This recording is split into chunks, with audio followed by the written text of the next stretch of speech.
Hello everybody, Toast Bomb here, bringing you a type of video that I haven't really made very much, and that is map and game type specific tips and strategies that you guys can implement. I haven't really done it that much. Mostly it's been conceptual stuff that you can kind of apply to anything, but I haven't really focused on too many things that are this specific. So today we're going to be taking a look at FFA on Skyline, and I really like this. By the way, this is the Pro Infinity Rumble Pro or whatever it's called, so the preset loadouts, no instant respawn, stuff like that. Basically competitive settings out of the package, no radar also. Now, also, you may notice that I'm using a new mic, which actually isn't a new mic. I just plugged my GoPro, or plugged my Astros into my GoPro, because there's a mic port, and I was just like, hey, for the heck of it, I'll just try this out. And it ended up actually sounding quite a bit better. It picks up my voice a lot better, so I don't know, what do you guys think? Should I switch back? I'm still kind of testing out to see if it is, in fact, better, but I'm using it for this video. So anyways, let's get right into it. Okay, so FFA on Skyline. First of all, I absolutely love this. It reminds me a lot of Midship. Almost. A smaller, more compact version of Midship. Now, what you want to be doing on this map, one of the #1 things is that since the map is so small and you might have up to 8 players doing an FFA on this map, spawns are going to be very close. There's constantly going to be people spawning around you, spawning behind you, all the time, all the friggin' time. So one thing you're going to want to do is not sprint off of respawn. Unless there's a situation where, like, you know where a dude is and you want to sprint towards that battle so you can clean up a kill, something like that. Otherwise, you probably want to avoid this, because chances are there's going to be someone spawning right behind you or 10 feet to the left of you, whatever, and if you're in the middle of sprinting and they see you, they're going to get the first couple shots before you can even start putting shots on them because you're recovering from the sprint. So that's the first thing I would say. Now, second thing I like to do is if I spawn inside one of the 2 main bases, I like to kind of sit in there for a little bit generally. Because, one, I don't really know the environment. I don't necessarily know where everyone is, where they're spawning. And also, chances are, since you spawn in those bases so much, that someone else is spawning along with you or already has like 1 second before you spawned. So if they're sprinting around, you can hear them, hear their footsteps, and you can easily clean them up. So I like to kind of sit in there, wait for some spawners, and then slowly push out so I can get a feel and not just rush out there right away and get killed instantly because I'm being a little too hasty. Now, another tip for this map is to stay on top, stay up, stay as elevated as possible so you can have that elevation over other people, because that'll really help you on being able to place grenades, and then the people below you won't be able to hit grenades on you, and also it's just better cover in general. Also, staying on the perimeter of the map has you exposed to less angles because you're only basically watching 180 degrees instead of a 360 degrees around you.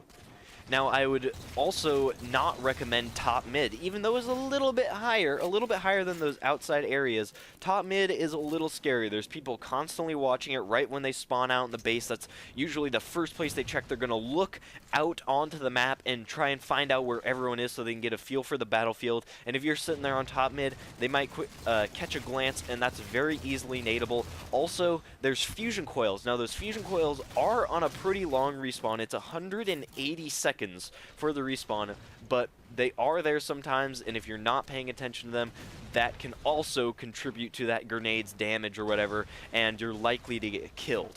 So although top mid is a higher elevation position, I would not recommend it for FFA. Now, other than the 2 bases and the top mid position, we got 2 other areas. I'm assuming we're just going to call it open side and closed side. It's the side with the wall and the side with the open one with the pretty city and stuff like that. Now, there are some benefits to one over the other. First of all, for the open side, the one with no wall, there's no wall, so it's much less easily naded because people can't just bank grenades trying to get those lucky grenades across the map, so you're less likely to get naded in that situation. The downside to that is it seems to be the much more popular side. A lot of people rush out there straight away from the base and go right towards the pretty city view.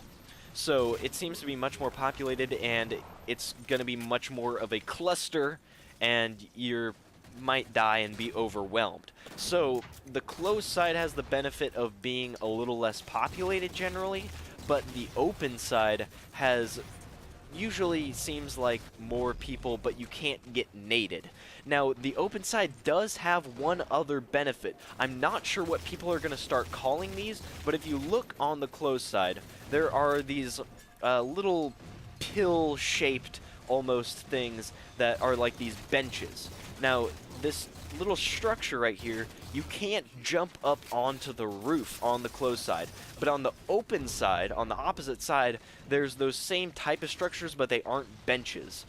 But on that side, they are a little bit shorter, and you can actually sprint and jump up on top of them. So that gives you a little bit more maneuverability around the area as opposed to the closed side. Now, another thing is, a lot of people don't seem to notice this yet, but these walls, pretty much every single medium-sized wall, you can jump up onto and jump around and juke some kids out. So use that stuff to your advantage. Jump up on the wall. You can scan the little area around you and then back off of the wall. You can jump up there to juke kids out. You can do a lot of neat things with those walls. And a lot of people don't realize you can jump up onto them yet. So that can be a big advantage for you. Now also, just a general FFA tip is to try to never start a battle with a melee as best you can. There are situations where this is a good thing and probably like the only and best thing for you to do, but in general, try not to do it. And it's because when you are in a battle, if you round a corner and there's a dude right there and you melee him, if another person notices that battle going on and turns to one of you, you're both one shot and they'll shoot either you or the enemy. And if they shoot the enemy, then you've just lost a kill, and they'll probably even clean up you also for the double kill. If you go into that battle, back away from the person instead of running into them and meleeing and shooting 3 times and then maybe going in for the melee, or just committing to a full shot battle. If someone else sees you, you're less likely to be one shot, and they won't have as likely of a chance to see you instantly and just clean up the 2 people right away. So it's better, as a general rule of thumb, to not start a battle, a close range battle, with a melee fight, which happens a lot in this map because it's just so tight, claustrophobic, and you're spawning so close to people so often. Now, in terms of the weapons on the map, we got a couple. We got the sticky detonators closed and open, and the shotgun bottom mid. Now, should you go for these weapons off the start? Well, it entirely depends on where you spawn. There are a few people that spawn farther away from the power weapons than others. For the most part, everyone's pretty equal.